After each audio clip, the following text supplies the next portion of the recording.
We're here today on April the 2nd, 2020, and what we're experiencing as a crisis here in our country. I know that most people aren't focused on how this is affecting agriculture. We want to talk a little bit today, Josh and I do. Josh, you've been with me since the onset of this company, since we started this company. And we want to discuss today how we feel like that Genesis Ag can assist the farmers in America today with using some of our technology and maybe reducing some input costs, because that's a real big concern.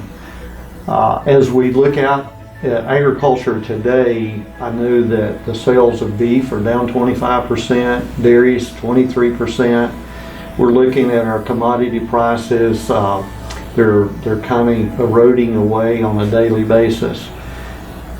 Most people in America don't understand that. They don't understand how the American farmer, guys that you and I deal with on a daily basis, how that's impacting them. We have vegetable producers that are having to mow down, when I say millions of pounds of produce, because they don't have a market, with restaurants being closed, schools being closed.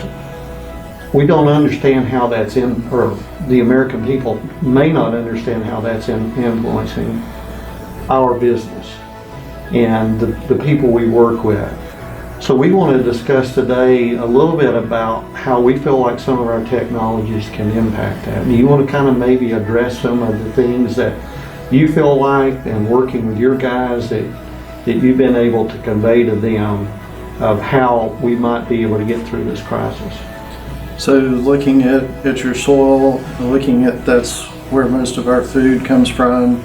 It's the dirt we walk on every day, the dirt we drive our tractors on, the dirt we take our crops off of.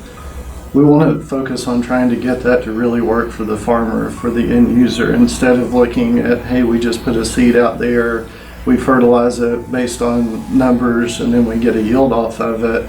We really want to get the ground working for them. So being biologically friendly, implementing biological components can get guys going in the right direction to where they can become more efficient. It takes less than 1 pound of nitrogen applied, takes less than 1 pound of potassium applied to grow certain bushels of crops or certain pounds of crops, becoming more efficient, maybe cutting those numbers back up to 25%, depending on which situation that they're in.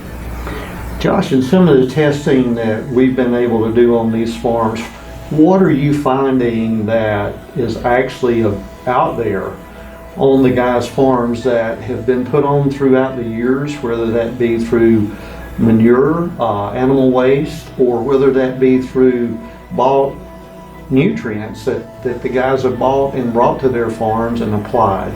What are you finding in some of the tests that we've been running about the nutrient that's actually there? It may not be available, but what are you finding? Well, the total nutrient load in our soils is tremendous, but the actual availability of it to our plants and to us as the stewards of our ground is actually very minimal. So we're not having the ability to mineralize a lot of the nutrients in our soil. We're actually less than 10% soluble in our top 6 inches or plant available at that point. So we're not really working on a very good efficiency scale. So we're having to apply to reach certain numbers that we deem as a positive economic return. So in our lineup of products, and I know we have what we're calling a reduced input program, that we're supplementing with some biology that a guy may be able to put in furrow. So we're reducing his overall inputs.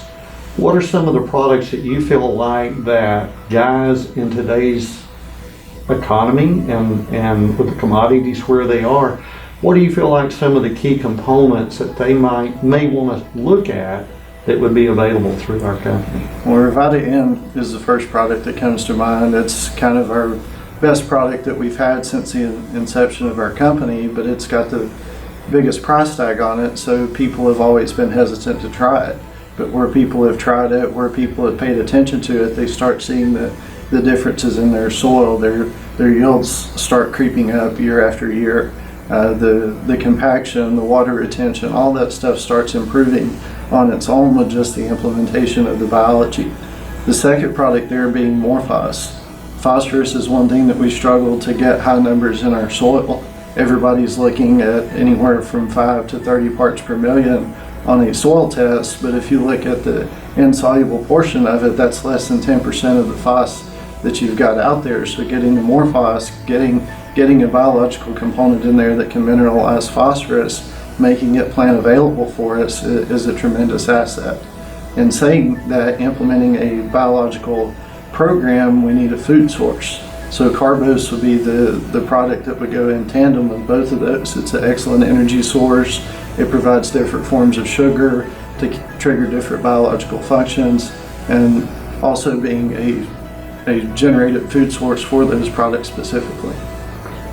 And just some of our findings that we've been looking at, some of our evaluations, we've also found that when a person, a producer, even in some of our research where we put phosphorus in the seed trench, we've always thought that that's where it should be placed, as near the seed as possible the day of planting, so that that young seedling has available phosphorus there. What's some of our findings that we have come to conclusions on by having that phosphorus in the seed trench? Is that really a necessity? No, it's actually a negative for us. We think of it as a band-aid in the industry, but it's actually a negative for us because it delays the onset of mycorrhiza on your early roots and other fungal species, because you've got the soluble phosphorus there.